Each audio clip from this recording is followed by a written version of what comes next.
Well, Oren is a former Israeli ambassador to the United States and joins us now. Michael, always good to talk to you. Thanks for being with us. Right after Benjamin Netanyahu finished his speech, the president came out as he was about to board the helicopter and said that he is optimistic a deal for a ceasefire with Hamas is possible. Listen to what he said.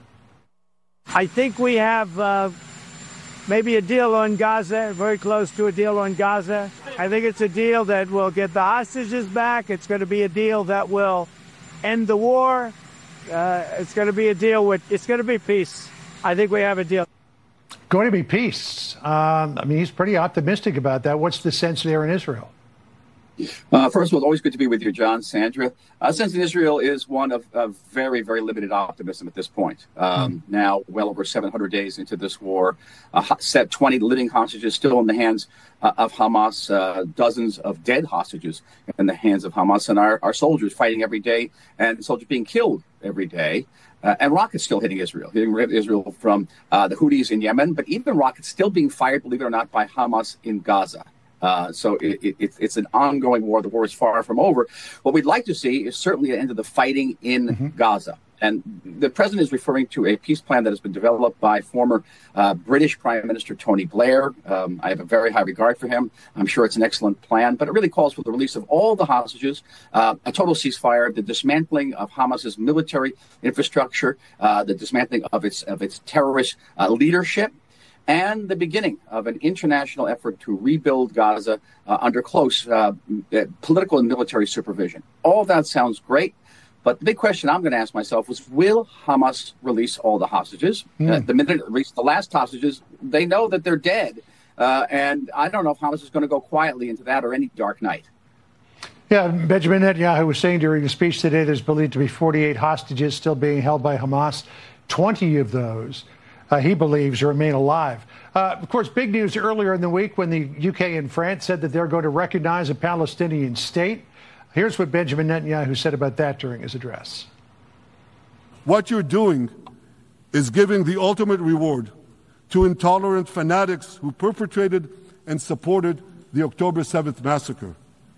Giving the Palestinians a state 1 mile from Jerusalem after October 7th is like giving Al-Qaeda a state 1 mile from New York City after September 11th. This is sheer madness. It's insane, and we won't do it. You know, the Prime Minister pointed out that the Palestinians have been offered their own separate state before. He said, in essence, Gaza was a Palestinian state. But for the Palestinians, the issue is not the existence of a Palestinian state. It's the continued existence of Israel. I thought that line about creating an Al-Qaeda state a mile from New York after a year after 9/11 was the best line in the whole speech, John. Yeah. And it is. It's an terribly destructive act, the recognition of the Palestinian state by Britain, Australia, and Canada, certainly, and France. First of all, it's anti-Palestinian. It's going to make the war go on longer because who praised that decision was Hamas. And Hamas hardened its position at the negotiating table. So more Palestinians are going to die because of this. It's not going to create a Palestinian state. There are about 170 states in the world that recognize a Palestinian state. I don't see a Palestinian state now, but it certainly is a reward for terror. And so I think that line that this is really like creating an Al-Qaeda state a mile from New York after a year after 9/11 was a very good analogy. And it's the way the vast, vast majority of Israelis look at that decision as harmful to us, harmful to the Palestinians. And by the way, a slap on the face of the president of the United States, because the American president at that time, Bill Clinton, signed an agreement with the Palestinians that they would never declare statehood unilaterally. Now America's allies are backing the Palestinians in violating that treaty. You know, so there was that line about Al-Qaeda that you pointed out that really was relevant there in the confines of New York City. And as well, Benjamin Netanyahu had this pop quiz that relates to Americans as well. Listen here. Who shouts death to America? Is it A, Iran, B, Hamas, C, Hezbollah, D, the Houthis, or E, all of the above? All of the above. Correct. All of the above. Second question.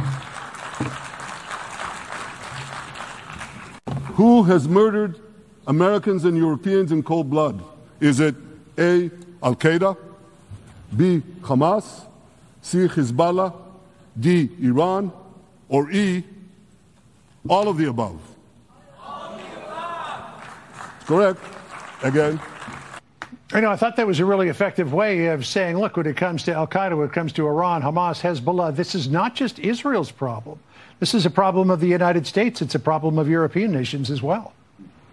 Well, that checklist is definitely geared toward Americans, and Americans that think of a certain generation. Can I say that our generation, John? People who took the SATs.